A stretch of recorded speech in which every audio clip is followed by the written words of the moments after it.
Vietnamese fishing boats drawn up on a beach in Thailand. They came carrying a human cargo, refugees from the communist regime of reunited Vietnam. These boat people, as they're called, are just one of the groups of political refugees in Southeast Asia. Tens of thousands also began fleeing from Cambodia and Laos when communists completed takeovers in 1975. These boat people and the rest of the 90,000 Indo-Chinese refugees form a growing problem for the Thai government. The number of escapes from Vietnam alone recently tripled from 500 to 1,500 a month. This refugee camp at Nong Khai started to grow when the boat people began arriving 2.5 years ago. Looking after Indo-Chinese refugees has been a worldwide operation, and the United States alone has taken 150,000. But the main flow has been into Thailand, where many have stayed. The Nong Khai camp was recently visited by officials of the United Nations High Commission for Refugees. You look like the... Apart from monitoring conditions in the camps, they've been waging a non-stop battle to persuade more countries to accept Indo-Chinese exiles. And the Thais worry that too good conditions would encourage more escapees, thus offending their new communist neighbors. The Thai Navy is now patrolling to try and stop further Vietnamese boat people coming ashore. The determination of the refugees can be judged from the fact that they've braved a 400-mile voyage in frail fishing boats to reach Thai waters. This is the life in Vietnam that the boat people are fleeing. Who are they, and what makes them so determined to leave? They're mainly those who enjoyed a high standard of living by serving the old regime. For the communist masters of reunited Vietnam have done more than strip the former Saigon elite of their wealth and power. Many have been sent into the countryside to become agricultural laborers.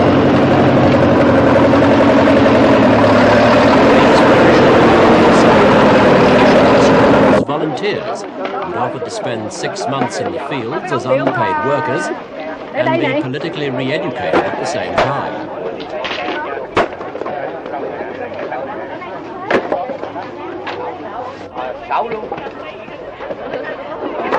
Nguyen Tu Tri is one former student who's escaped by boat. What made him leave Vietnam? I have been here. The first thing, I don't accept the theory of communism. You don't accept the theory of communism?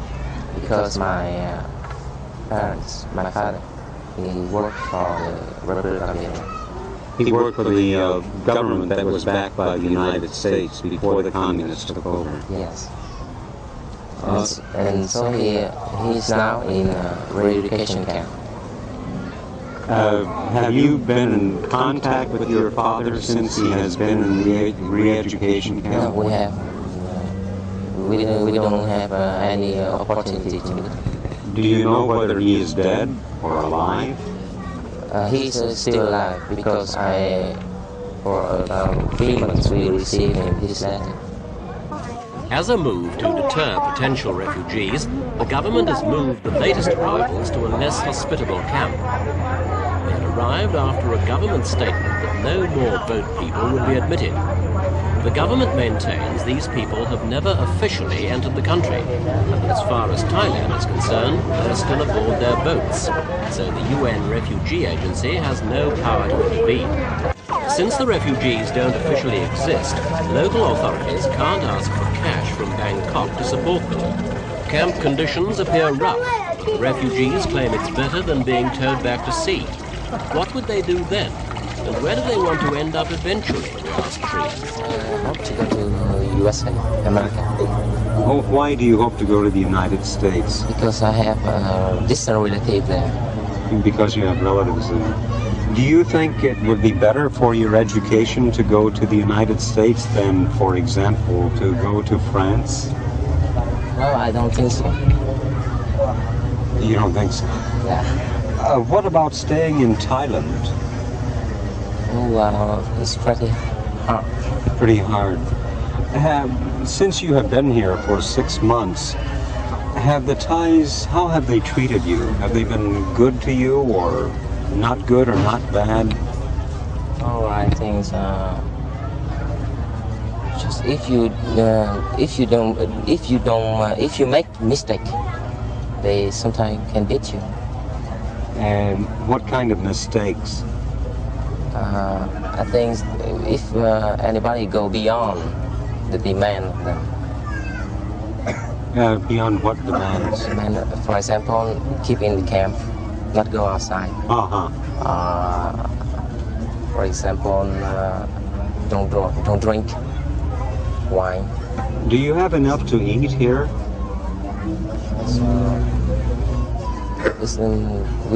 We don't have enough sufficient of food. All of us. Do you mean not enough to keep you from being hungry, or not enough to keep you healthy? Not enough to keep healthy. Not enough to keep healthy. If the Thai government comes to you and says, okay, you should go back to Vietnam, now get on that boat and go, what would you do? I would try to go another country. You would try to go to another Yes. country. But how far could they get in these boats? Their best hope would appear to be getting picked up by a passing merchant ship, though there have been reports of vessels ignoring refugee boats in distress.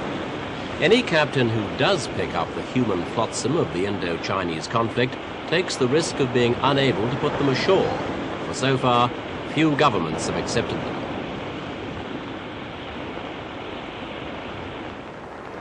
Northern Thailand, too, has its share of refugees, mostly Laotians arriving at Nong Khai, just across the Mekong River from the Laotian capital, Vientiane. Since 1975, when the communist Pathet Lao took over, Vientiane has been under rigorous discipline. The new regime has purged the city of its Western influences. Anti-capitalist posters like this have appeared in the streets as part of a campaign to suppress crime, drug addiction and prostitution. For most Laotians, times are hard. The country cannot feed itself, and queues still form frequently outside the sparsely supplied shops, despite the resumption of food imports from Thailand. The border between the two countries was closed for several months after the communist takeover, but it's now been reopened. The effect of the shortages has been to send prices soaring way beyond the average salaries, which are equivalent to only $4 a month. Failure of the rice crop and drought early this year also threaten Laos with famine next year if external aid is not given.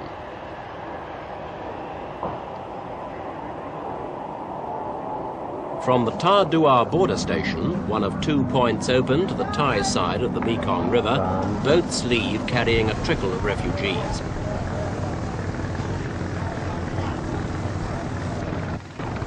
The Laotian government's not discouraged the exodus as long as the refugees leave all their valuables behind.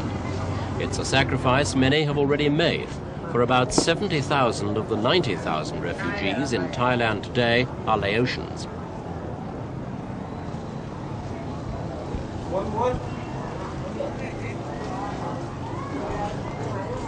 On the Thai riverbank, refugees arriving at Nong Khai are first taken to the local police station for questioning.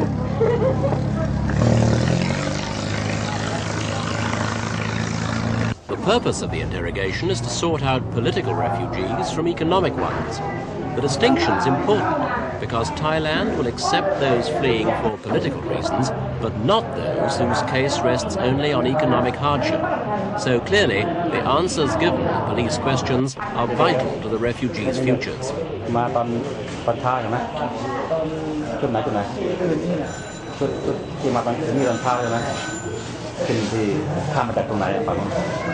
Some Laotians arrive with the idea of first settling their families in refugee camps and then offering themselves to the anti-Pathet Lao resistance movement in Thailand, which through material, moral and financial help tries to encourage anti-communist movements in Laos. According to a new Thai policy, refugees must be interviewed within 24 hours of arrival, and within 48 hours, a decision has to be given about whether or not they can stay. All the facts are put into a typed report so that each case can be carefully assessed. Those accepted go to the Nong Khai camp, the biggest in the country, housing over 22,000 refugees.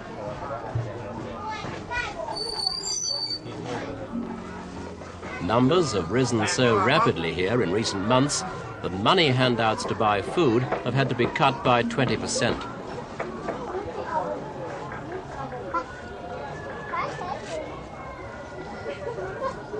There are 4,000 families in the camp, and many of them economize by pooling their food and cooking. There's much less opportunity for single people to share, so for them it's more expensive. In fact, some have found it so hard here, they've given up and gone back to Laos. But the major problem at Nong Khai isn't food, it's fresh water, which is in very short supply. This is the only so-called well inside the camp, and children drain it daily of all its water. The shortage is a problem the refugees face all the year round. At the moment, the rainy season is coming to an end, but the well's still dry. Extra supplies have to be brought in daily from outside the camp.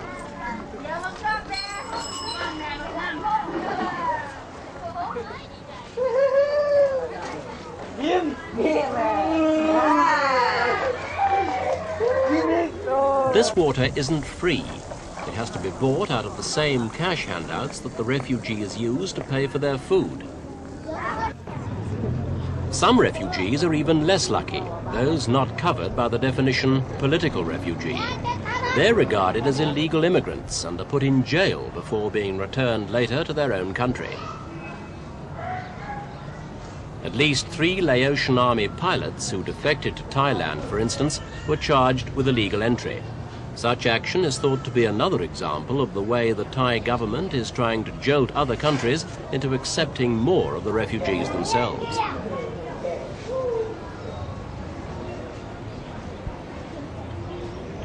Thailand has until now accepted Laotian refugees in tens of thousands, without joy, but providing at least minimal hospitality. There is some ethnic affinity. The lowland people of Laos and those of northeastern Thailand share the same language and religion. And in the past, the Mekong has been no barrier to cooperation between them.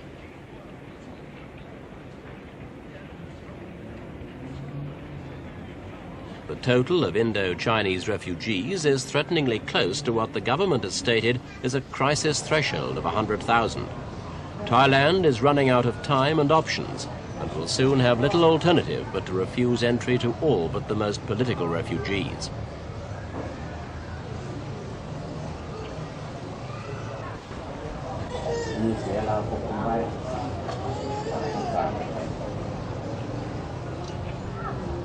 With no sign of a slackening in the flow, the sufferings of all, whether from Laos or Vietnam, seem likely to continue.